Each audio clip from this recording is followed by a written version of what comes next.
Hello friends, स्वागत है आपका सहारा अधिकार न्यूज़ चैनल में। इस समय हम मुंबई के आज़ाद मैदान में उपस्थित है, जहां पर मराठा क्रांति मोर्चे का आज 6वां दिन है। 6 दिनों से सारे स्टूडेंट ये आरक्षण की मांग कर रहे हैं। आज़ाद मैदान में धरने पर उपस्थित है, लेकिन अभी तक ना ही एजुकेशन मिनिस्टर वर्षाताई गायकवाड़ जी से, ना ही हमारे मिनिस्टर की वजह से कोई उनको पॉजिटिव रिस्पॉन्स मिला है कि इतने दिनों में उनकी मांगें पूरी होगी।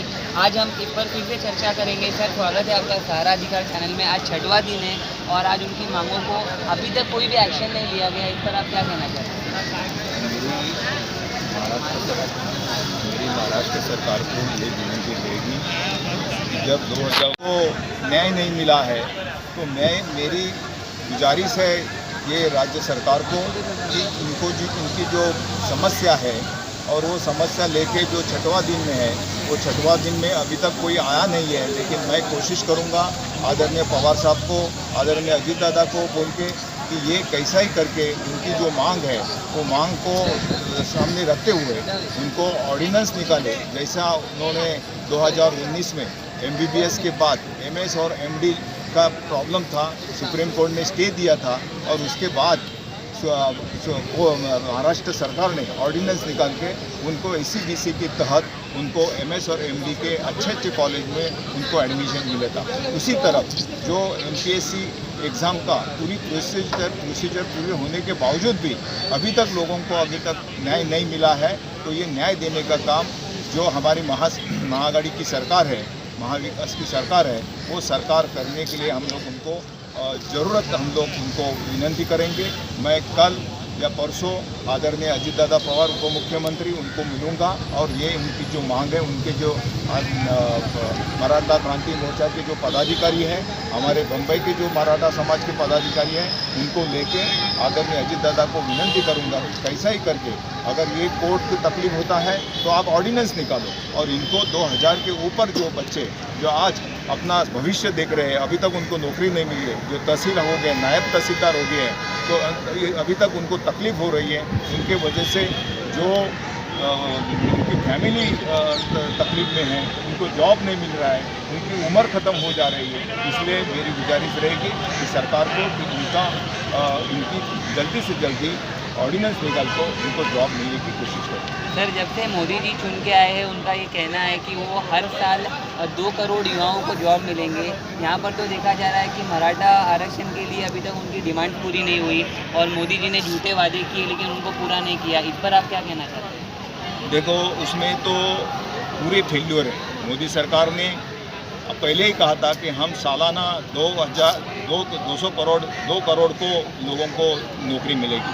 अब 2 करोड़ को नौकरी का छोड़ दो, जब तक हरियाणा और पंजाब के जो किसान 6वां दिन चल रहा है उनका दिल्ली में जो उपोषण में कर रहे हैं, 160 लोग गुजर गए हैं। अब जो किसान पहली बार पूरे विश्व में 200 देश है ये विश्व में, तो 200 देश में से एक भारत ऐसा देश है कि जो किसान अपना हक है, वो मालिक है ज़मीन का, और मालिक का ज़मीन का मालिक होने के बावजूद भी उनको जो अभी जो कानून निकाला है, जो मिनिमम जो कीमत मिलनी चाहिए उनके किसान को, तो वो नहीं मिल रही है। कितनी बार मीटिंग हो गई है, मोदी जी ने अभी भी एक शब्द उसके ऊपर निकाला नहीं है। अभी जो किसान के बारे में जो अभी मीटिंग हुई, आदरणीय पवार साहब आए थे, सब किसान के नेता आए थे, उन्होंने यही कहा 2 करोड़ नौकरी का छोड़ दो, कितने लोगों को नौकरी मिली, क्या आज परिस्थिति है। आप पेट्रोल का डीजल का भाव देखो, आप लोग कंटाल गए हैं। एक दिन ऐसा आएगा कि ये मोदी सरकार को लोग सबक सिखाएंगे और वापस उनको रास्ते पे लाएंगे, ये मैं आपको वादी से बोलूँगा। सर, मोदी जी ने मुंगेरी लाल के हसीन सपने दिखाए, विकास की बात भी कही थी, वो ना करते हुए बहुत सी बैंकें बंद हो चुकी हैं, बहुत सी ऑफिस बंद हो चुकी है, ट्रेन भी वो प्राइवेट लोगों को बेच रहे हैं। इसके बारे में क्या कहना चाहोगे? देखो, एक बात ऐसी है, पूरे हिंदुस्तान को ये मालूम पड़ा है कि जो रेलवे हम हमेशा बोलते हैं कि भारतीय रेलवे, आज भारतीय रेलवे नहीं, अदानी रेलवे हो रही। आज हम लोग किसान, हमारा जो बासमती बारिश है, बासमती चावल है, वो बासमती चावल अब किसान के पास से लोगे तो 18 रुपया किलो मिलता है। अदानी जो बेच रहा है बासमती चावल, वो 208 रुपया से बेच रहा है। आप समझ लो, इसलिए जो हरियाणा का और पंजाब का किसान जो सरकार को यही बोल रहा है कि आपका कानून रद्द करो, नहीं तो आप एक ध्यान में रखो कि जो दो लोग ने गोडाउन भी बनाई है, अदानी ने गोडाउन बना दी, मुकेश अंबानी ने गोडाउन बनाया, उनको पूरी खेती जो है वो खेती खत्म करनी है, 5% खेती रखनी है, जो अभी 60% 70% हमारा देश किसान के ऊपर, खेती के ऊपर रहा है। और इसलिए आहिस्ते आहिस्ता आपको मालूम होगा शायद, उन्होंने सरदार पटेल साहब का जो हमारे नेता थे उनको स्टैचू बन गया, 3000 करोड़ रुपया स्टैचू का लगा। ये किसने पैसा दिया? ये आपको मालूम होगा, इंडियन ऑयल होगा, फिर भारत पेट्रोलियम होगा। ये संस्था किसने निकाली थी? नेहरू ने संस्था निकाली थी।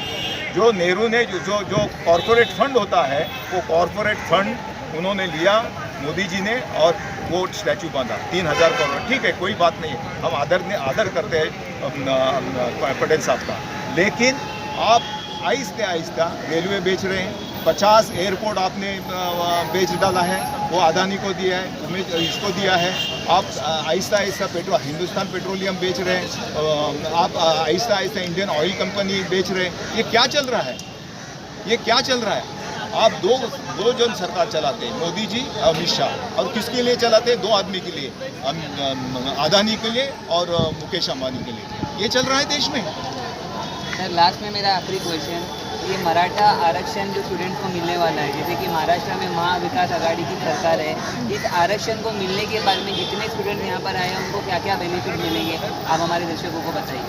एक ध्यान में रखो, ये आरक्षण जो मराठा समाज का आरक्षण है, ये मिलना चाहिए, किसी हालत में मिलना चाहिए। मैं बाकी सभी किसी को, दल को या बाकी समाज को नहीं बोल रहा हूँ, लेकिन महाराष्ट्र में 4.5 करोड़ जो आबादी मराठा समाज की है, और 4.5 करोड़ की आबादी मराठा समाज की है, और एक आधा आदमी तालुका में, जिले में अगर कोई बड़ा है, इसका मतलब पूरा मराठा समाज उधर बड़ा है।